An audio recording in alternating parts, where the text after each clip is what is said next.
ऋषी, ऋषी, का थांबलोय आपण इथे?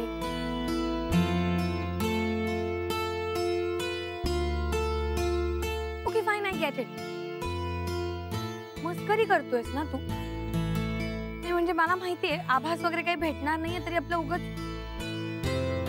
उगाच आपली मस्करी. काय मजा मिळते ना तुलाच माहिती फक्त. I know you pulling my leg. हे बघ, हे सगळं करण्यापेक्षा ना आपण घरी जाऊया. Let's just go home. Neetu, मी खरं बोलतोय ग. मला खरंच महत्वाचं बोलायचंय. पण मला काहीच ऐकायचं नाही ऋषी. नीतू, मी मस्करी नाही करत आहे. इनफ. चल. नीतू, मला तू आवडतेस. I love you.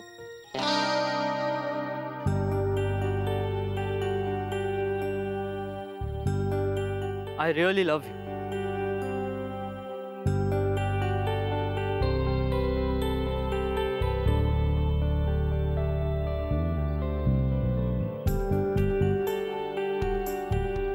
तुला कळतंय तू काय बोलतोय?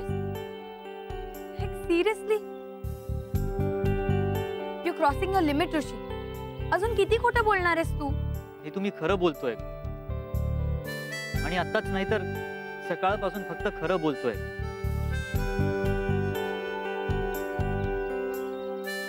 तुला जेव्हा पहिल्यांदा बघितलं तेव्हापासून माझं तुझ्यावर प्रेम.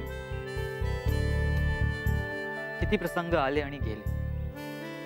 आपण गप्पा मारल्या, गोष्टी शेअर केल्या, मोमेंट्स शेअर केल्या, पण कधीही खरं काय ती सांगायची हिंमत नाही झाली माझी. मला भीती वाटायची.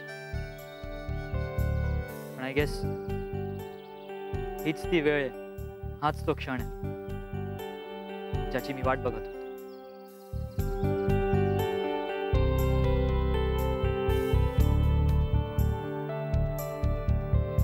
नीतू, पुण्यातली माझी फर्स्ट फ्रेंड,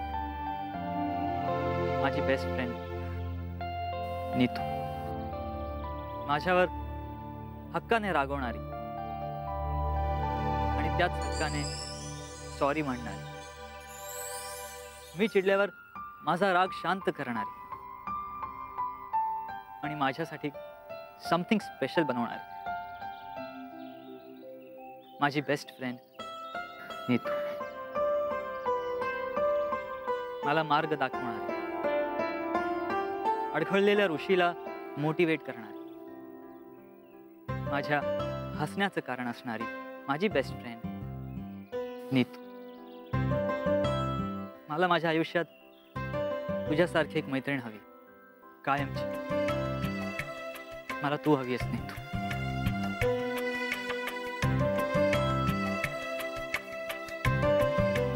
मला आयुष्यात फक्त तू हवी आहेस. बोल, देशील मला साथ?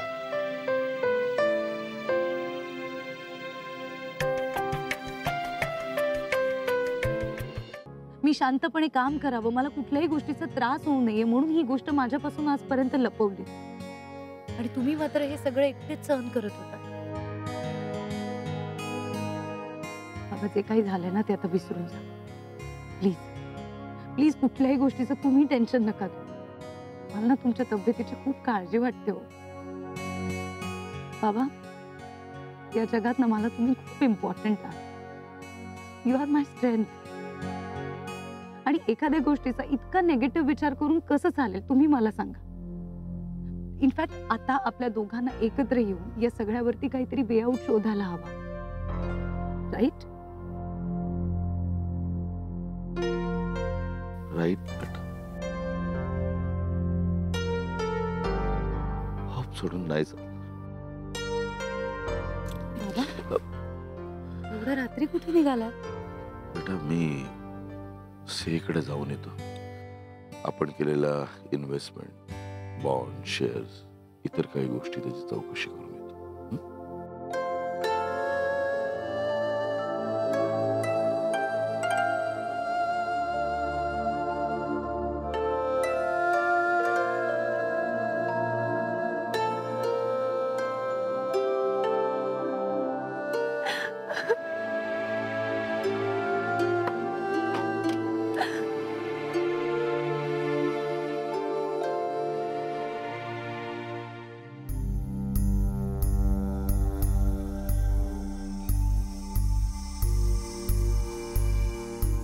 कामिनी मॅम,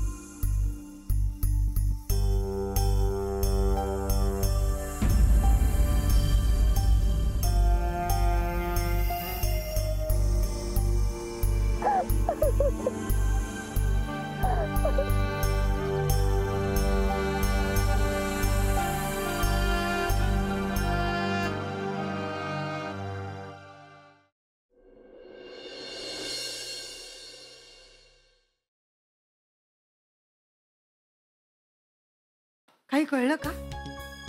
हो, मला त्यांचा ड्रायव्हर भेटला होता, संदीप. मग निलिमा, ते अक्षरशः कर्जबाजारी झाले का ग? म्हणजे कामेरकरांनी घेतलेलं कर्ज त्यांना फेडता येत नाहीये म्हणून तारण ठेवलेलं घर आणि ऑफिस सगळ्यावर जप्ती आली आहे. पण कृष्णकांत कामेरकर कर्ज काढून वायफळ खर्च करतील असे नाहीयेत. इतकी काय गरज पडली असेल? हेच कळत नाहीये ना. तर सांगतो निलिमा, मला याचं आश्चर्य वाटण्यापेक्षा ना त्याचं दुःख जास्त होतंय. निलिमा, ते काही नाही. कामेरकर इतकी वर्ष आपले शेजारी आहेत, तेव्हा शेजार धर्म म्हणून आपण त्यांना आपल्याकडनं जेवढी होईल तेवढी मदत करायला हवी. हो, बरोबर आहे तुमचं. मी नाग्या, अरे एवढ्या रात्री कुठे चाललायस? कठीण आहे हा पोरगा. बाबांना खरंच खूप टेन्शन आलंय. महाजन घरी आले होते. त्यांनी 6 महिन्यांची मुदतही वाढवून दिली होती. बाबांना असं वाटलं की या 6 महिन्यांमध्ये काहीतरी गोष्टी मॅनेज होतील, पण अचानक घरावर जप्ती आली. मलाही खरंच कळत नाही की एक्झॅक्टली काय करावं. खरंच खूप टेन्शन आलंय. मॅम प्लीज डोंट वरी, आम्ही तुमच्या सोबत आहोत. तुमच्या बाबांची काळजी घ्यायला आणि हे सगळे प्रॉब्लेम सॉल्व्ह करायला. We are all together. You are absolutely right Rishi. Kamini, तुला हा इतका टेन्शन देणारा प्रॉब्लेम ना असा लवकर सॉल्व्ह होईल खरंच. आणि तसंही आपण सगळे एकत्र आहोत ना. Thank you so much. Your okay? Yes. मी काय म्हणते, माझ्या घरी चल ना तू. आपण दोघी मस्त गरम गरम कॉफी पिऊ. तुला बरं वाटेल. चल ना प्लीज. नाही, नको. आणि मला आता ठीक वाटतंय. शुअर? हो. ओके, मला आता निघायला हवं. काय ना, आई बाबा वाट बघत असतील. खूप उशीर झालाय ना.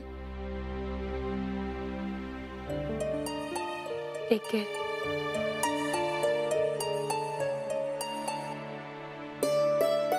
बाय. बाय नीतू.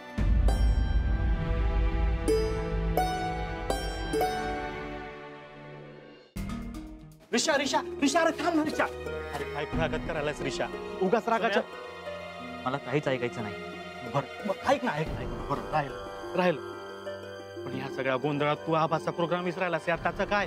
तुला जो सकाळी आभासचा शेवटचा प्रोग्राम दिला होता तो अपलोड कर. आजपासून आभासचा चॅप्टर क्लोज.